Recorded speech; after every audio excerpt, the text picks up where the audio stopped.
Hi guys. I think one of the life hacks that we've been sleeping on is self acceptance. Last night I've been thinking about it, that how we don't even let ourselves shine, and like a perfectly sculpted body, abs or whatever, or like this type of hair or this type of skincare. There's like endless before and after videos that you can see for an endless barrage of products.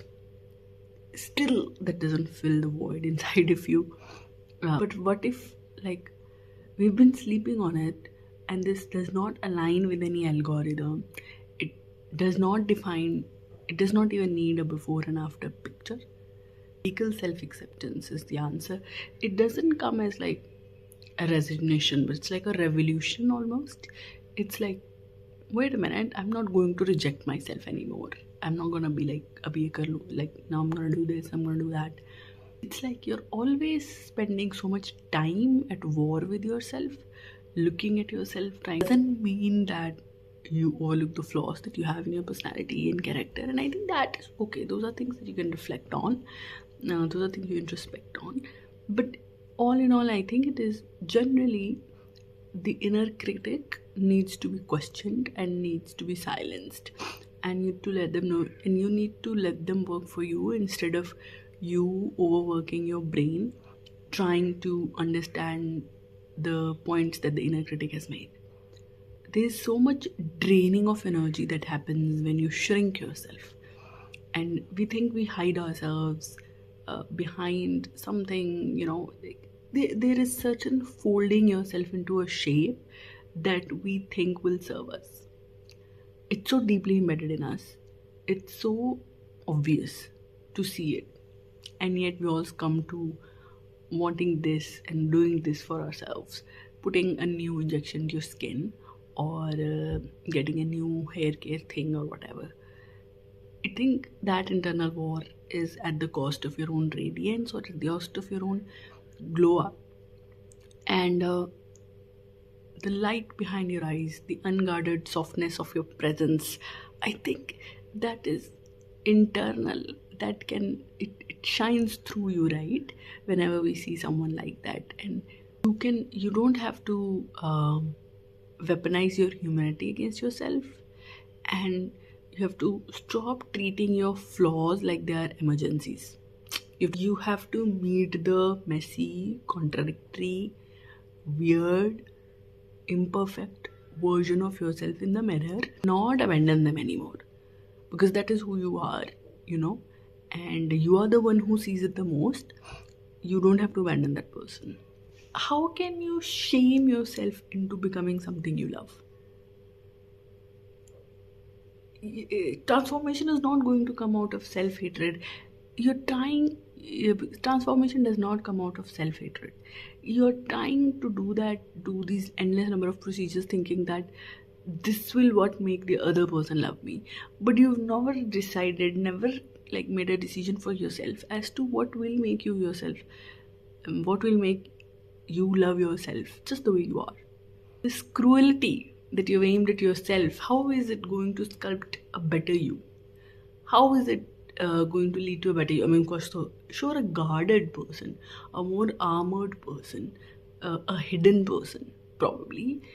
Certainly not the most glowing version of you, certainly not most the, breathtaking version of you. And you're hiding in your own shadows when you need to like sort of confront them and be like, yeah. Glowing comes from a feeling of safety, I feel like, sort of this radical self-acceptance, where you're like, I like where I am, and I'm going to rejoice in this. It's like when your nervous system receives that memo, it finally regulates itself, and it receives the memo that your body is not a problem to be solved. You are an experience. This life is an experience. You are an experience through this body that you're experiencing, this universe, this reality as we know it. It's the most magnificent or breathtaking, beautiful thing about like radical acceptance is that when you let your, your tender self or your unflattering angles be visible, uh, the shift that happens is magnetic because you are not performing anymore. You're not tucking in, you're not trying to look appealing, and your worth is not outsourced. I think your voice and your posture, your skin glows, your eyes a little softer, you're more present as a person. It's not manufactured. It's not manufactured. It comes from within. And it's almost like anything that somebody does outside of you, you have a full understanding of who or why they're doing it. Maybe you don't also, but it ceases to affect you. I think that's a life hack wherein something terrible happens or something terrible is said to you and you don't react at all. You're like, okay, next. Like, let's move on. I think that engineers you in a certain way where it is visible to others that something has shifted, some magnetic shift has occurred, but nobody's really able to pinpoint it exactly what has happened, right? Everybody has their theories about it. I think by letting yourself be yourself and radical acceptance, you also let others be themselves, right? Because if it works one way, it has to work other way, which is where if you look at a certain type of beauty standard, a certain type of thing that is everybody is supposed to look that way, everybody is supposed to be that way, that contour that everybody is supposed to fit in, it translates to others that I am also supposed to be like that, and if I will be more accepted and loved if I'm also more like that, right? It translates. It's a never-ending vicious circle which keeps going on and on to more and more people unless somebody stops the chain. So similarly, if you are unabashedly yourself and confident in yourself, it translates to other people as well, in the sense that you allow them to be imperfect, you allow them to be human, and you allow them to breathe as you are, without any pretense and performance. I think so. The biggest, what I'm trying to say in this video is that the life hack or the reason for the glow up is, sure, you can get a nice facial, it feels good, it looks good. As much as we can love all of these things, but I think for many of us, our self and our validation, a sense of validation can hang on those things. Those things can, like, it can become unhinged the way we are with it. And so the acceptance, the radical self-acceptance, it is this terrifying but liberating self-practice of looking at yourself without running. Part of the reason why I started this channel, which I do talk about in every video, is that existing without practice, without performance, just hair, just as you are. And